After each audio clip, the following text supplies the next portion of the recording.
George A. Romero's Dawn of the Dead from 1978 turned shopping malls into mausoleums and consumer culture into carnage. Zack Snyder's 2004 remake turned horror itself into chaos. Raw, immediate, inescapable. But which dawn truly rises as the most terrifying? To find out, we'll have to descend into both versions, frame by frame, fear by fear, until we discover what makes each one crawl under your skin and stay there. Part 1. The Era of Fear. Every horror movie reflects its time, and both versions of Dawn of the Dead are products of their own dark eras.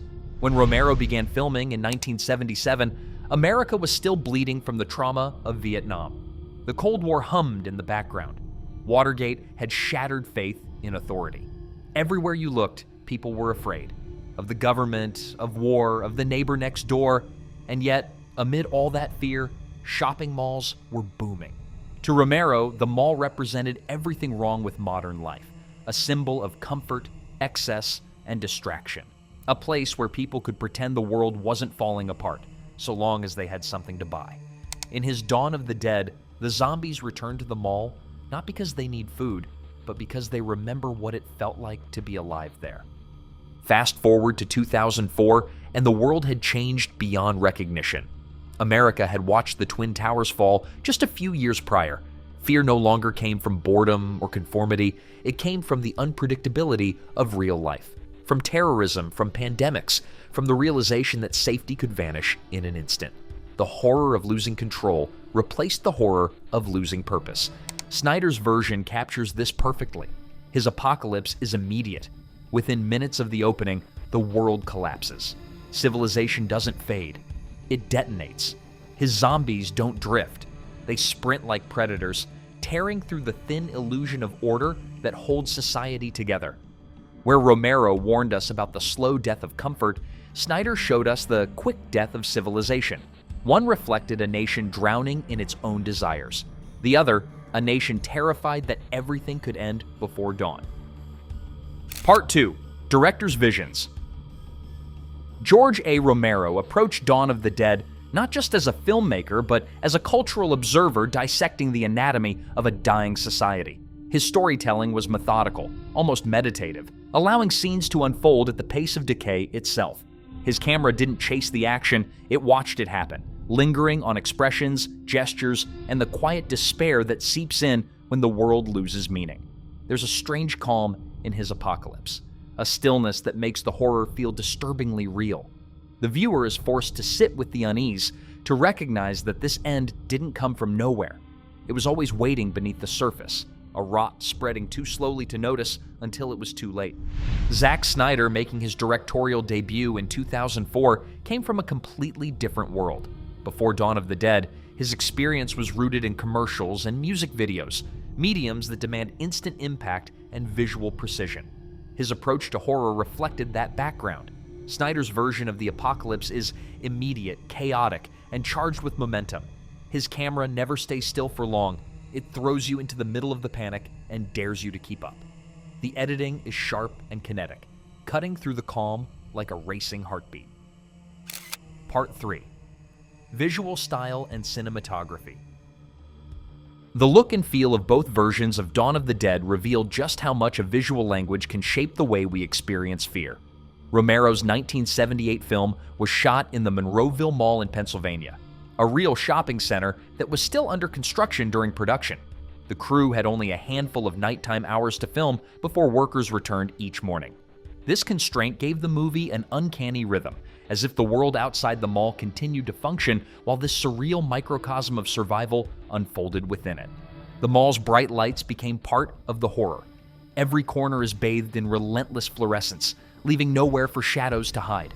The blood is a garish red, the colors unnaturally vivid, creating a visual dissonance that mirrors the absurdity of the setting. The horror doesn't unfold in the dark. It thrives in plain sight, surrounded by escalators, mannequins, and department store displays.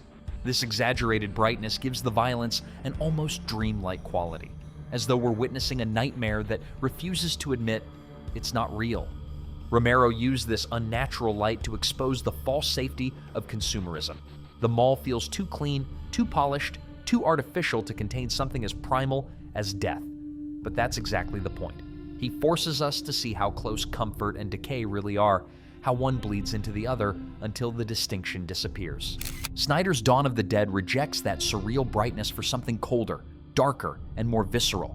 His world is painted in blues and grays, drained of warmth and humanity. The mall no longer feels like a monument to convenience. It feels like a fortress built to fail. His camera moves with urgency, darting between bursts of chaos and suffocating stillness. The sense of space collapses, walls close in, time feels shorter. The audience doesn't observe this apocalypse, they live inside it. Part 4. The zombies themselves.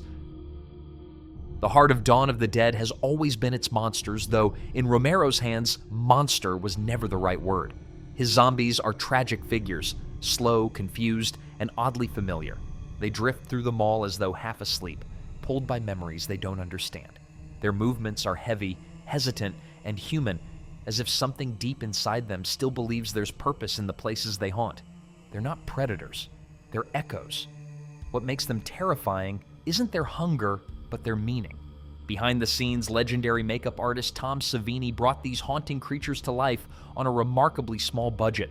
With only about $15,000 and a team of devoted assistants, he crafted an unforgettable vision of decay. Weekend after weekend, 200 to 300 local extras lined up to be transformed into the undead.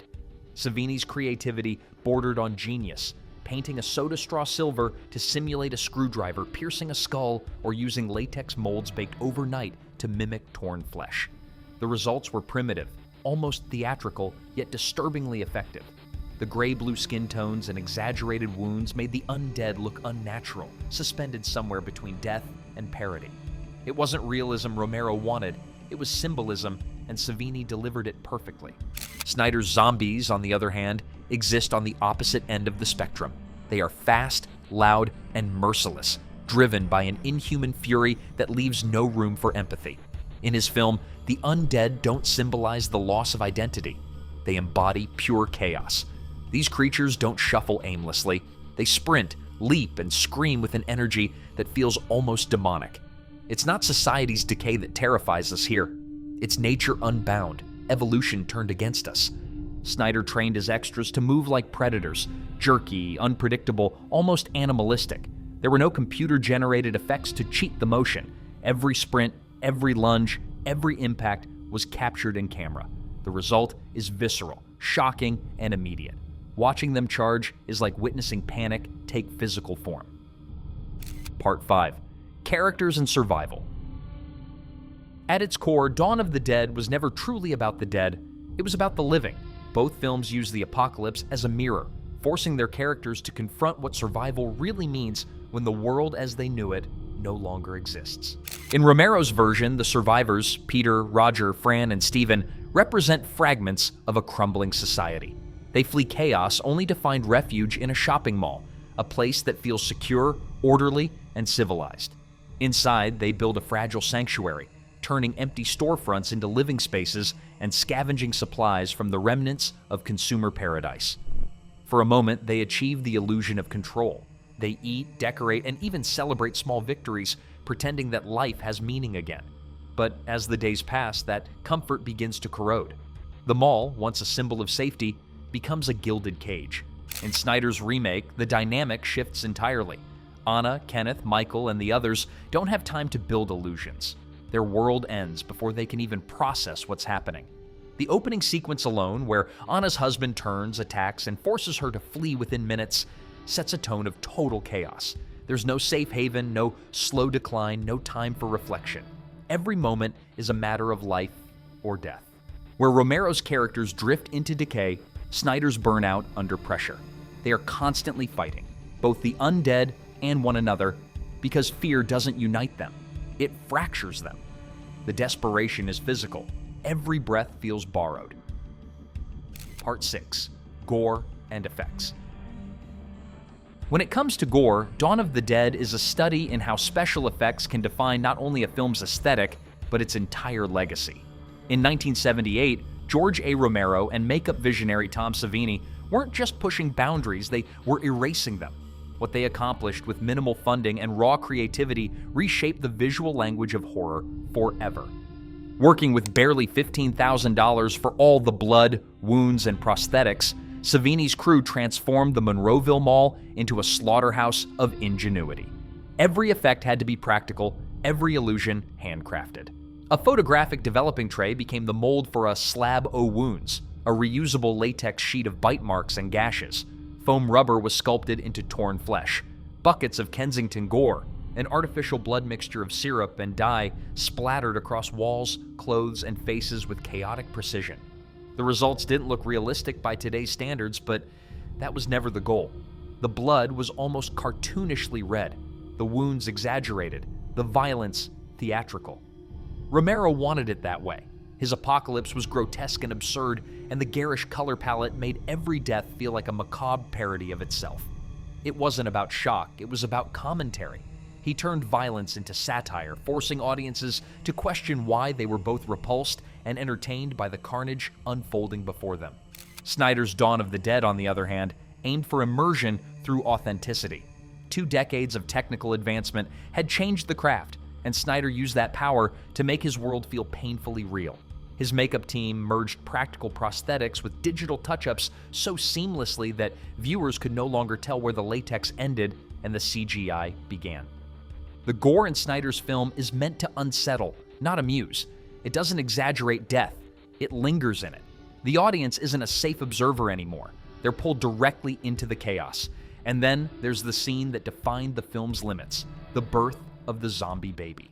Conceived by screenwriter James Gunn and filmed with deliberate discomfort, the sequence blurs the line between horror and taboo.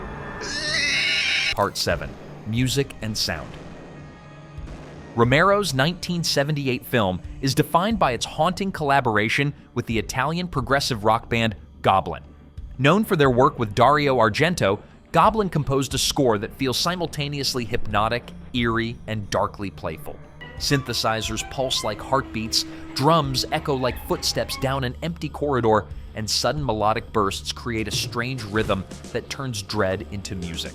The result is surreal, almost dreamlike, as if the apocalypse itself has its own distorted soundtrack. But Romero didn't rely solely on Goblin's compositions. He layered the score with stock music, cheerful, almost comical melodies that play over scenes of slaughter and chaos. The most infamous of these is The Gonk, a whimsical marching tune that became iconic precisely because of its absurd placement. Watching zombies shuffle through a mall to music that sounds like a game show theme creates a chilling dissonance. It's horror wrapped in irony. The end of the world scored like a shopping commercial. That choice wasn't accidental. Romero wanted the audience to feel the wrongness of it all, to laugh and recoil at the same time. Snyder's 2004 remake opens with a different sound entirely. Johnny Cash's The Man Comes Around. In a few minutes, that gravelly voice and apocalyptic lyricism establish a tone of biblical finality. The montage of riots, infection, and collapse plays like an omen, the sound of Judgment Day descending. It's a perfect pairing of image and message, suggesting that humanity's reckoning has finally arrived. Later, Snyder replaces irony with something darker, a lounge version of the disturbed song Down with the Sickness by Richard Cheese. It plays during a montage of false normalcy as the survivors try to carve out daily life within the mall. The upbeat, jazzy delivery of such a violent song adds a layer of black comedy that mirrors the absurdity of trying to pretend everything's fine while the world burns outside. Part 8. Themes and Symbolism. Beneath all the gore, chaos, and blood-red spectacle, Dawn of the Dead has always been about something deeper. Both versions ask the same haunting question in very different ways. When everything collapses, what remains of us? In Romero's film, the answer lies in obsession. His zombies are not driven by hunger alone, they're propelled by routine. They return to the mall because, in some instinctive way, they remember it. Even in death, they crave familiarity, the false sense of purpose that came from buying, owning, and consuming. When one survivor asks, "Why do they come here?" another replies, "Some kind of instinct, memory of what they used to do." This was an important place in their lives. That single line defines the film's philosophy. The undead are not alien invaders or mythical creatures. They are us. They are what happens when humanity trades meaning for comfort, when we live without awareness, when we confuse survival with existence. Snyder's Dawn of the Dead strips away the satire and replaces it with raw immediacy. His world doesn't critique consumerism, it dismantles the illusion of control. His horror is about systems collapsing in real time. Hospitals overrun, police overwhelmed, communication cut off. The apocalypse happens faster than anyone can comprehend. In this version, humanity's downfall isn't slow. It's sudden, violent, and irreversible. Where Romero asked, "What have we become?" Snyder asks, "How far will we go to survive?" His characters aren't moral studies. They're emotional responses. Each one represents a different reaction to crisis: denial, panic, sacrifice, cruelty. Together, they reveal that when the world ends, civilization doesn't die. It just shows its true face. Part 9. Legacy and Influence.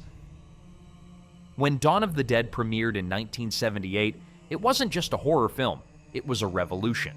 Romero's vision redefined what horror could be, proving it could be intelligent, political, and philosophical without losing its visceral impact. He didn't invent the zombie, but he gave it meaning. Before Dawn, zombies were merely ghouls, shapeless monsters from folklore and exploitation cinema. After Dawn, they became symbols. They represented consumerism, conformity, class, and control. Romero's film opened the floodgates for decades of cultural fascination with the undead.